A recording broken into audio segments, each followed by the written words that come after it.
غار ثور کے پاس ہوں اور ابھی انشاءاللہ غار ثور کی طرف ہی جانے لگے.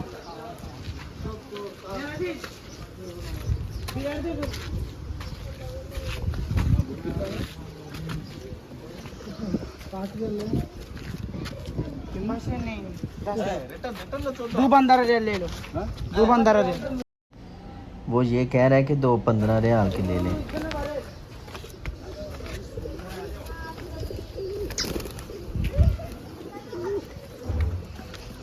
یہ غار ثور کی طرف جاتے ہوئے آپ دیکھ سکتے ہیں کہ کتنے پیارے کبوتر جو راستے میں گزرے. ابھی ہم جا رہے ہیں غار ثور کی طرف.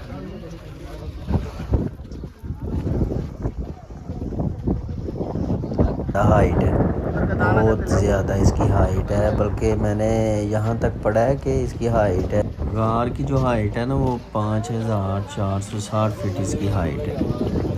یہ دیکھیں یہ تصویریں ہوتی ہیں جو پیچھے گزری ہیں نا، یہ آگے بھی آپ کو نظر آ رہی ہیں. یہ تصویریں ہیں غار ہرا کی، غار ثور کی، مختلف جگہ کی. یہ نبی بوٹی کے بارے میں بتا رہا ہے کہ جو بچہ پیدا ہے جس کا نہیں ہوتا تو وہ نبی بوٹی استعمال کرے. آگے یہ مریم بوٹی کے متعلق بھی بتا رہا ہے. یہ غار ثور کے راستے میں ہے جاتے ہوئے. اس وقت ہم غار ثور کی طرف جانے لگے ہیں. انشاءاللہ دعا کریں سفر آسان کریں. بہت طویل سفر ہے. وہ غار ثور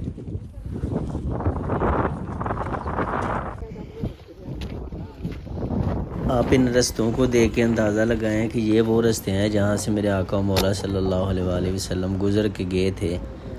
کتنے یہ مشکل راستے ہیں کہ حضرت ابوبکر صدیق رضی اللہ تعالیٰ عنہ اس غار پہ لے کے سرکار کو گئے تھے.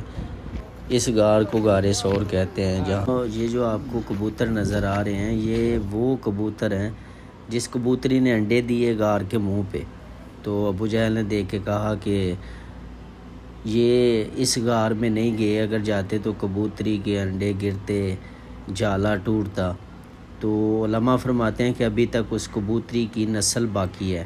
تو یہ وہی کبوتر جو آپ کو دکھ رہے ہیں یہ اسی کی نسل ہے ماشاءاللہ. یہ رستے آپ دیکھیں کیسے رستے ہیں. ان رستوں سے گزر کے سرکار مدینہ صلی اللہ علیہ وآلہ وسلم حضرت ابوبکر صدیق رضی اللہ تعالیٰ عنہ کو ساتھ لے کے غار تک گئے. اور حضرت صدیق اکبر نے سرکار کو یہ نہیں کہا کہ آپ اپنا سفر طے کریں میں اپنا سفر طے کروں، نہیں، بلکہ حضرت صدیق اکبر رضی اللہ تعالیٰ عنہ سرکار کو اپنے کندھوں پہ اٹھا کے جہاں پہ جانا خود اپنے لیے اتنا مشکل ہوتا ہے تو آپ کبھی سوچیں، کبھی تصور کریں کہ حضرت صدیق اکبر سرکار کو اپنے کندھوں پہ اٹھا کے لے کے گئے. اب اس وقت آپ دیکھیں کہ ہم تقریباً آدھا سفر کر کے یہاں تک پہنچے ہیں الحمدللہ. یہ رستہ آپ دیکھیں، یہ رستے میں بیٹھی خاتون.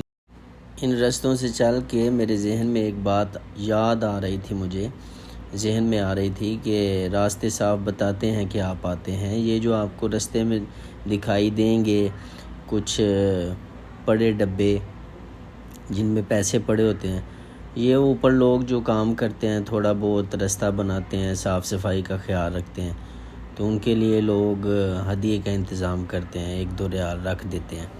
اللہ تعالیٰ ان کو بھی جزائے خیر عطا فرمائے کہ وہ اتنا خیال رکھتے ہیں زائروں کے لیے. تو وہ دیکھیں سامنے آپ کو غار ثور نظر آ رہی ہے. ابھی بھی اتنی ہائٹ باقی ہے. ابھی تقریباً ہمارا کچھ سفر ہوا اور بہت سے سفر باقی بھی ہے. تو الحمدللہ یہاں تک سفر کر کے ہم پہنچ چکے ہیں الحمدللہ ثم الحمدللہ. یہ بڑا مشکل سفر ہوتا ہے چونکہ ہائٹ پہ جانا مشکل ہوتا ہے، لیکن اللہ کا شکر ہے کہ اللہ تعالیٰ نے توفیق دی غار ثور کی زیارت کرنے کی، تو اسی طرف ہی جا رہے ہیں الحمدللہ. بہت سفر طے کر چکے ہیں. میں یہ بات کر رہا تھا کہ اس غار کی طرف حضرت صدیق اکبر جناب رسول خدا صلی اللہ علیہ وآلہ وسلم گئے. نبی پاک صلی اللہ علیہ وآلہ وسلم کے ساتھ حضرت صدیق اکبر تھے. آپ یہ رستوں سے اندازہ لگائیں، رستے دیکھیں کس طرح کے یہ رستے ہیں. اور یہ ابھی دیکھیں کتنی ہائٹ پہ ہم پہنچے ہیں. یہ آپ کو ارد گرد جو پہاڑ نظر آ رہے ہیں ٹوٹے راستے میں چھوٹے چھوٹے پتھر، کتنا یہ طویل راستہ بھی ہے. اور آگے آپ یہ دیکھیں کہ کس طرح یہ بالکل سیدھا روڈ ہے، لیکن ڈھلان بہت زیادہ ہے. اللہ اللہ کر کے ہم اوپر کی طرف جا رہے ہیں الحمدللہ. لیکن اللہ کا شکر ہے کہ کافی حد تک سفر ہم نے طے کر لیا ہے. آگے کچھ سفر ہمارا باقی ہے. وہ نور بھائی بیٹھے ہوئے ہیں، تھک گئے ہیں. یہ دیکھیں کتنا چلنا مشکل ہوتا ہے. یہ نور صاحب اوپر جا رہے ہیں لیکن تھکے ہیں بیچارے.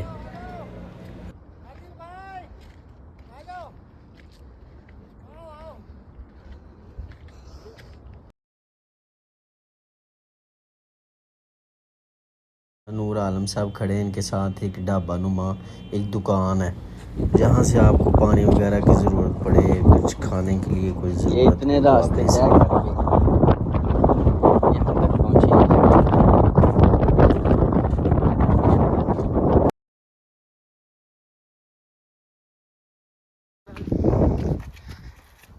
یہ دیکھیں جی راستہ دیکھیں. نور بھائی کہہ رہے ہیں کہ بڑا آسان راستہ ہے. ابھی تھوڑی دیر یہاں رکتے ہیں، پانی پیتے ہیں. یہ ابھی ہم نے پانی لیا، تھوڑا رکتے ہیں.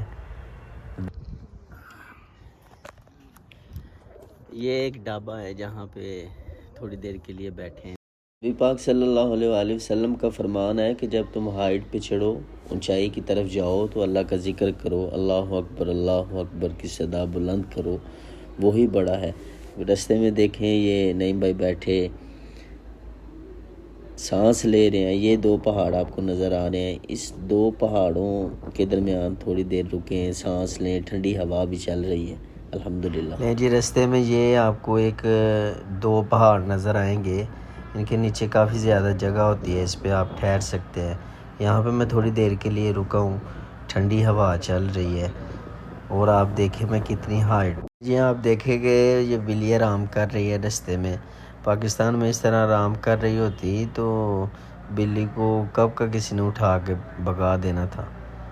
یہ دیکھیں سرکار کے دیس میں بلی بھی آرام سے سو رہی ہے، پاس سے لوگ گزر رہے ہیں، اس کو کوئی ٹینشن نہیں ہے. اس کو معلوم ہے کہ ادھر اس کو کوئی کچھ نہیں کہنے والا. سامنے جو آپ کو دکھ رہا ہے وہ مکہ ٹاور ہے، وہ سامنے. تو آپ یہ راستہ دیکھیں، یہ غار کی طرف جانے کا راستہ ہے. سبحان اللہ. جناب صدیق اکبر رضی اللہ تعالیٰ عنہ کے نصیبوں کو، ان کے مقدروں کو سلام ہے. ایک بات تو یہ ہے کہ جس کی ابھی میں آپ کو زیارت کروانے لگا ہوں، جس جگہ کی، یہ جو غار آپ کو نظر آ رہی ہے، ایک دوسری طرف یہ آپ کو غار نظر آ رہی ہے، یہ غار سور نہیں ہے. لوگ یہاں کہتے ہیں یہاں مکڑی کا جالا بنایا، وہاں سے وہ دیکھ رہے تھے، ایسا کچھ نہیں.